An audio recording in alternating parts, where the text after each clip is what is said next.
Well, I'm not going to lie. That feels so much better than how we felt the last two games.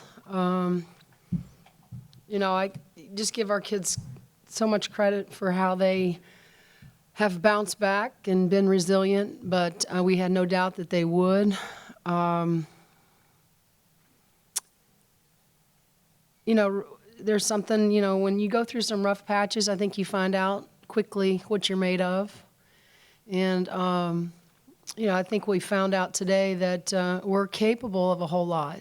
And my hope for this group is that they can see themselves in this game today and know that they can come out and perform like this every night. It helps when your shots go down, and they certainly did. But the game started, from the beginning where we just asked them to be physical. We asked them to stay connected. We asked them to be aggressive. Offensively, we wanted to play in space. We wanted to play faster today. I thought Shea did a great job of getting us going early, which, again, just created energy for us. And it looked like that, when your shots go down, and it's typical for a lot of teams, it does do something for your defense. But just, so happy for all of those kids that have been, disappointed for sure in how we have underperformed, but knew that it was certainly going to be in us. Shea was great, Yarden, all of them were great offensively. Chloe, when Chloe shoots the balls the way she does or did today, and she's aggressive like that, we look like a whole different basketball team. I think we can all agree with that. My MVP tonight from the defensive side of the ball is Jules. Thought she came in and did a great job on number 3. Just giving her some resistance. She took a big charge down in the second half. And so we knew it was going to take a bunch of us, a bunch of pieces. This is a team that averages right around 15 threes. They only gave up 2 tonight. Certainly they got to miss shots, but you got to be in their space. I thought we did a great job of that. So really happy, with how we came out and did our job. Followed the scouting report and executed it. Hey, Coach. Yeah, Stanford came into this one with the best three-point percentage in the country, 51. You held them to 18. Just Right. How would you assess the defensive performance on the perimeter? Really good. We wanted to be physical with them. Stanford is a very skilled team, and we wanted them to feel us without fouling, but we wanted them to feel our presence and how tight we were going to be when they were coming off staggers in their split action, when they wanted a face cut, and we were there to stand them up. And so that was part of our plan, was just to be the more physical team, and our kids delivered on that. Teri, did you have any discussions with Chloe between Wednesday and now, and what did you kind of sense within her in terms of picking up on some of the things that she needed to do better? Well, so after the Butler trip, we came back. It was supposed to be a day off, and we came in. I had them all. We just watched the game. Chloe was unable to be there, but then she came back and she watched the game with AP, and I think it was good for all of us. We get the lead there, and when you need to build on the lead, we made some really bad choices, bad decisions offensively, which led to them getting back in the game. And so there were a lot of great teaching moments, I thought, in that game. Chloe got to see herself, and she's the first one to tell you that she has not played very well. She's played in too many big games, and she knows that, she has not played her best. But, she's, as I always say, she's as tough as a $6 steak. And it's just a matter of time before, she saw herself, and then she responded. And so it's not lost on her, Todd, at all. She knows that she's the leader of this team, and we really depend on her. And when she plays like, she did tonight, which was aggressive on both ends, we have a chance. Yeah, Chloe and Yarden both talked about using last year's Stanford game as motivation. So from Butler to now, I guess, what was that process like of trying to motivate them? Well, I don't know that, you're talking about a team that is, for the last 7+ years is used to winning, one of the top programs in the country. None of this has felt felt good. The one thing that I continue to say is, as long as you have players that are in that locker room that want to fix it, it matters to them, you have a chance. And, maybe that was part of the motivation.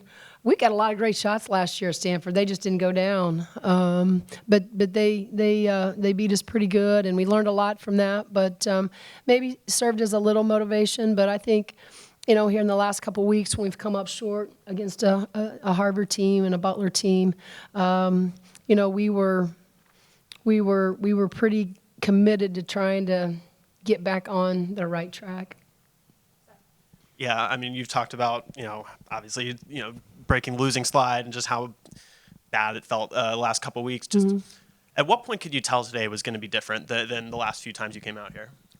We've had, but I'll say this before, I feel like we've had, I feel like you can always get a good sense when you're in practice. And, I thought, again, the day that we spent just watching film, there's a lot of conversation that goes on in that film room. And then the next day in terms of how they showed up, and then Saturday in terms of how they showed up, they put together 2 really good practices back to back. And so I felt good that they felt good about the scouting report, but they also knew what they had to do in order to win the game. And I knew this, they've been a little ticked off. It's never a bad thing to play a little mad. And, I think that they came out and, played with a little bent-up anger, which was good. Was there anything you saw early in the game that kind of made you realize, okay, we're back to ourselves? Well, I mean, it didn't feel like it. The way they shot it this first, they hit, their first 4 or 5 shots. And but we know that this is a really good Stanford team. We have so much respect for them. But just the way we battled back, and stuck a few of those early threes, it makes you feel really good just to see those things go down. And I kept telling them right before the game, all those shots are going to go. They're going to go down. You just got to believe it. And if you miss, you got to come back and take the next one. And so, it was great to see, especially those threes, those long balls go in for them tonight. Teri, it looked like, especially in the first quarter, you were kind of visibly telling your team to push the ball up the court a lot. Yep. What was your reasoning for just wanting to run more in today's game? I just feel like we're better when we play faster. We play in more space. We made a couple tweaks and just, took Chloe off the ball, put the ball in Shay's hand, and really just, again, setting her a bunch of step-up screens and early drags, and wanted her to probe underneath the rim and just, try to find openings, people on the outside. And I just think it made us more aggressive. And so, and they like playing like that too. I'm probably the one that probably has to take the hardest look at me in terms of the first 3 games and not allowing them to play a little bit more with freedom and space. And so I learned a hard lesson, but I'm glad that, it's early where we can make a few changes and tinker with a few things. And tonight it worked out for us. I mean, you've said you've been kind of throughout this pretty happy with how they've practiced, and like the results have been fairly some wild swings here. I mean, do you hope that that they won't be so hard to predict and find that consistency? Is that hard for a coach, especially Mike, when you have a new look roster? Yeah, I think everybody has to be really careful. This is, we're in a different. There's an adjustment period when you lose a kid like Mackenzie Holmes. There is. You can look on paper and go, yeah, but you still have Chloe and Sid and Yarden, 3 starters. But, when a kid like that, she takes up so much attention, right? And because she took up so much attention, it was, it opened up so much for us on the outside. It takes an adjustment, and a different way of learning how to play with each other and playing off of each other.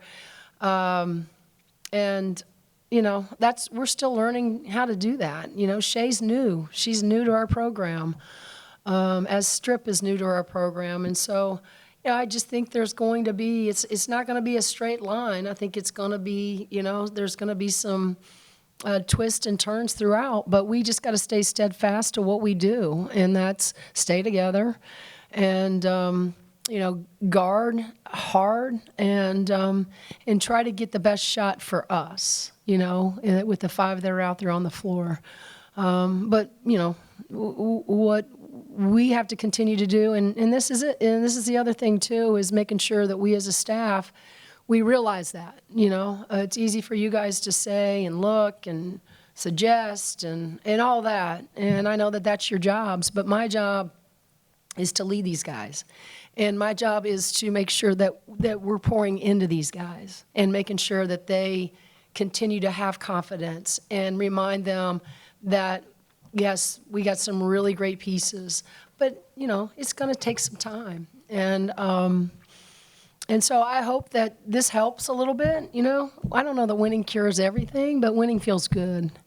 And so, maybe this is sort of the step that we needed, or like today with such a great Stanford team, that, it can springboard us into continuing to get a little bit better, play better basketball. You guys started 1 for 5 from the field to start out the second half, but then finished 5 of 7, including Yarden's back-to-back threes. How important was it to flip that switch in the middle of the third quarter to kind of keep Stanford away and keep the crowd into it? Right. No, it was, but we've seen Yarden hit so many big shots for us. And so, that wasn't, surprising. But again, it's just reminding them that all of those are going to go on in, We're going to continue to hit shots. We got to continue to be aggressive and, try to put our teammates in the best possible situation to get great shots. But Yarden, those back-to-back, those are 2 big-time shots by a big-time player. Hey, Teri, how are Lexi and Lene progressing, and how close are they to returning? Bo not progressing as well, but Lexi is, she should be back in practice this week. And hopefully she'll get a few minutes. I don't know how many minutes, but she'll get some minutes, hopefully down in the Bahamas with us. But she's progressed very, very well. It's still a game time decision on Bo in terms of what is next for her.